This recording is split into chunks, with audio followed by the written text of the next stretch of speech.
Hello friends, இந்த சொர்ணரி ஸ்டைலில் இன்றைக்கி நம்ம பார்க்குறது ரொம்ப ஒரு ஈஸியான கேக் ரெசிபி தாங்க. இதுக்கு மைதா, வெண்ணெய், கோதுமை மாவு இல்லை கேழ்வரகு மாவு இந்த மாதிரி எந்த விதமான மாவு ஐட்டமுமே சேர்க்கல. அதே மாதிரி நார்மல் ஒயிட் சுகர் இல்லை நீங்கள் போடுற நாட்டு சர்க்கரை, வெல்லம் எதுவுமே அதே மாதிரி சர்க்கரை ஐட்டமும் கலக்காத ஒரு 4 பொருளை நம்ம செய்யக்கூடிய ஒரு கேக்கு தாங்க. ரொம்ப டேஸ்ட்டாக இருக்கும். ஆனால் ஒரே ஒரு விஷயம், கொஞ்சம் கசப்பாக தான் இருக்கும். கசப்பு எனக்கு பிடிக்கும், ஆனால் எனக்கு கேக்குனால் ரொம்ப பிடிக்குங்க. அதனால நான் இதை செஞ்சு சாப்பிட்றேன் அப்படின்னாக்கா நீங்கள் இதை ட்ரை பண்ணி பார்க்கலாம். டயட் கான்ஷியஸில் இருக்கிறவங்களுக்கும் இது வந்து ரொம்ப உங்களுக்கு யூஸ்ஃபுல்லாக இருக்குங்க. இதுக்கு நான் இப்போ எடுத்துருக்கிறது நல்ல பெரிய இந்த மோரிஸ் வாழைப்பழம் இருக்குல்லங்க, அது எடுத்திருக்கேன். நல்லா கனிஞ்சதாக எடுத்துக்கோங்க. அது ஒரு 2 அல்லது 3 நம்ம வந்து அளவுக்கு ஏற்ற மாதிரி, நம்ம எவ்வளோ செய்யணும் அப்படின்னு நம்ம பிரியப்படுறீங்களோ அதுக்கேற்ற மாதிரி நம்ம அதை சேர்த்துக்கலாம். அதே மாதிரி தான் இப்போ நான் வந்து 2 பெரிய வாழைப்பழம் எடுத்திருக்கேன். நல்லா கனிஞ்சதாக இருக்கணும். ஏன்னா நம்ம இதில் சர்க்கரை போட போகிறதில்ல, அந்த வாழைப்பழம் மட்டும்தான் நமக்கு ஸ்வீட்னஸ் கொடுக்க போகுது. இப்போ நான் அது போட்டுட்டேன். நல்லா சின்ன சின்னதாக கட் பண்ணி மிக்ஸி ஜாரில் போட்டேங்க. இது வந்து நீங்கள் முட்டையுமே மிக்ஸி ஜார்லேயே போட்டு அடிச்சிங்கன்னா இன்னும் ரொம்ப நல்லா வரும். நான் வந்து வீட்டில் மற்றவங்களாம் செய்வோங்கிறதுனால நான் வந்து இப்போ போடலைங்க. ஜாரில் போட்டு அடிக்கலை. நான் சும்மா அப்படியே வந்து சும்மா கையினால இந்த கரண்டி வச்சு நம்ம வந்து இது பண்ணிக்கலாம் அப்படின்னு சொல்லிட்டு நான் வச்சுருக்கேன். இப்போது நம்ம மிக்ஸி ஜாரில் என்னென்ன போட்டிருக்கோம் அப்படின்னு பார்த்துடலாங்க. 2 பெரிய வாழைப்பழம் சின்ன சின்னதாக கட் பண்ணி போட்டது, கொக்கோ பவுடர் அது வந்து நம்ம கடைகளில் கிடைக்கிது. ஒரு பேக்கெட் 60லேருந்து 100 ரூபாய் வரைக்கும் பிராண்டுக்கு ஏற்ற மாதிரி விற்கிதுங்க. அது இங்கே ஒரு முறை வாங்கி வச்சிங்கன்னா நம்ம நிறையா முறை செஞ்சுக்கலாம்.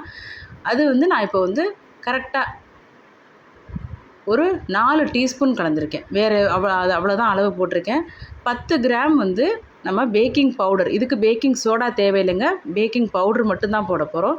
2 முட்டை, ஏன்னா இன்றைக்கி நான் 2 வாழைப்பழம் எடுத்திருக்கேன், அதனால் 2 முட்டை போட்டிருக்கேங்க. இது வந்து இந்த கொக்கோ பவுடர் வந்து கிராம் கணக்கில் சொல்லணும்னா 50 கிராம்னு வச்சுக்கோங்க. இப்போ நம்ம அது போட்டுட்டு நல்லா இந்த 4 ஐட்டத்தையும் நல்லா போட்டு மிக்ஸ் பண்ணணும்.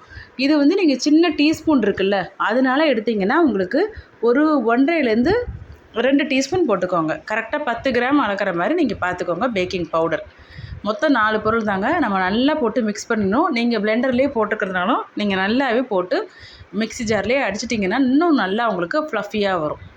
இப்போ நான் கீழே வந்து கேஸ்கெட்லாம் ரிமூவ் பண்ணிட்டேன். இந்த குக்கரில் கீழே மட்டும் ஒரே ஸ்டாண்டு போட்டுட்டு வேறு எதுவும் நம்ம போடலைங்க. ஸ்டாண்டு மட்டும்தான் வச்சுருக்கேன்.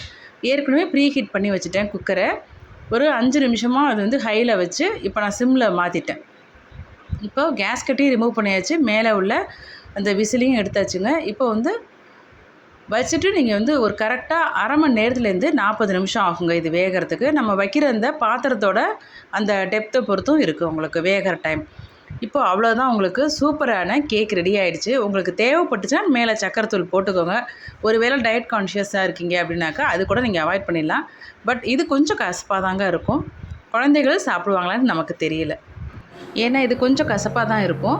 பட் பெரியவங்களுக்கு ரொம்ப பிடிக்குங்க. அதுவும் டார்க் சாக்லேட்லாம் சாப்பிட்றவங்களுக்கு இந்த கேக் ரொம்பவே பிடிக்கும். பிடிச்சிருந்ததுன்னா நம்ம சேனலை சப்ஸ்கிரைப் பண்ணிக்கோங்க ஃப்ரெண்ட்ஸ். லைக் பண்ணுங்கள், ஷேர் பண்ணுங்கள், கமெண்ட்ஸில் சொல்லுங்கள்.